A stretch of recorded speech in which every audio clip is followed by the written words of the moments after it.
எவரையும் ஈர்க்கும் காந்தம். உச்சந்தலையிலிருந்து உள்ளங்கால் வரை குத்தாட்டம் போடச் செய்யும் எனர்ஜி என ரசிகர்களை தன்னுடைய குரலால் ஈர்த்தவர்தான் சபேஷ். தன்னுடைய சகோதரர் தேவாவின் இசையில் பல கானா பாடல்களை பாடியது மட்டுமல்லாமல் தன்னுடைய மற்றொரு சகோதரரான முரளியுடன் இணைந்து பல சூப்பர் ஹிட் படங்களுக்கு இசையமைத்துள்ளார். சிலரது குரலை கேட்டாலே நமக்கு ஒரு எனர்ஜி வரும். அப்படிப்பட்ட ஒரு குரலை உடையவர் தான் சபேஷ். உடல்நலக் குறைவால் நேற்று அவர் உயிரிழந்துள்ளார். யார் இந்த சபேஷ்? அவரது ஆரம்ப காலம் எப்படியாக இருந்தது? அவர் எதை விட்டு செல்கிறார் என்பதை இப்போது பார்ப்போம். சபேஷ் இசை குடும்பத்தில் பிறந்தார். அவர் தன்னுடைய சகோதரர்களுடன் சிறு வயதிலிருந்து பல மேடைகளில் பாடுவதை வழக்கமாக கொண்டார். சினிமாவில் இசையமைப்பாளர் ஆக வேண்டும் என்ற ஆசையில் சென்னை வீதியெல்லாம் சுற்றித் திரிந்தார். அவரது சகோதரர் தேவா, முரளி ஆகியோருடன் இணைந்து இந்த பயணம் இருந்தது. 1980களின் தொடக்கத்தில் சினிமாவில் நுழைந்தார் சபேஷ். அவருடன் முரளியும் இணைந்தார். தொடர்ந்து பல இசையமைப்பாளர்களிடம் இருவரும் இணைந்து பணியாற்றினர். அவர்களது திறமை இசைஞானி இளையராஜாவின் கவனத்தை பெற்றது.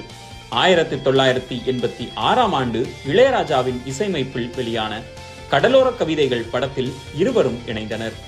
தொடர்ந்து இளையராஜாவுடன் பணியாற்ற தொடங்கினார் சபேஷ். 100க்கும் மேற்பட்ட படங்களில் இளையராஜாவுடன் சபேஷ் பணியாற்றியுள்ளார்.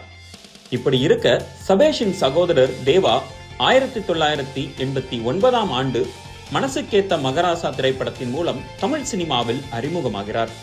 ஆரம்ப காலத்தில் அவருக்கு இசைக்கருவிகளை வாசிப்பது மட்டுமல்லாமல் இசையமைப்பதில் உறுதுணையாக இருந்தார் சபேஷ்.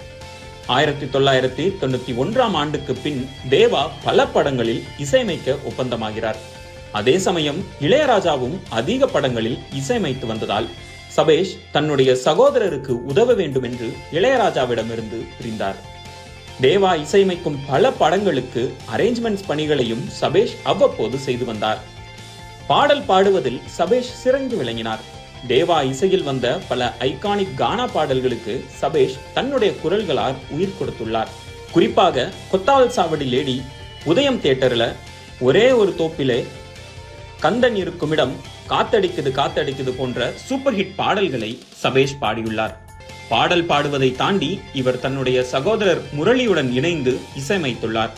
சபேஷ் முரளி என்ற டுவோ பல படங்களுக்கு பாடல்களை கொடுத்துள்ளது.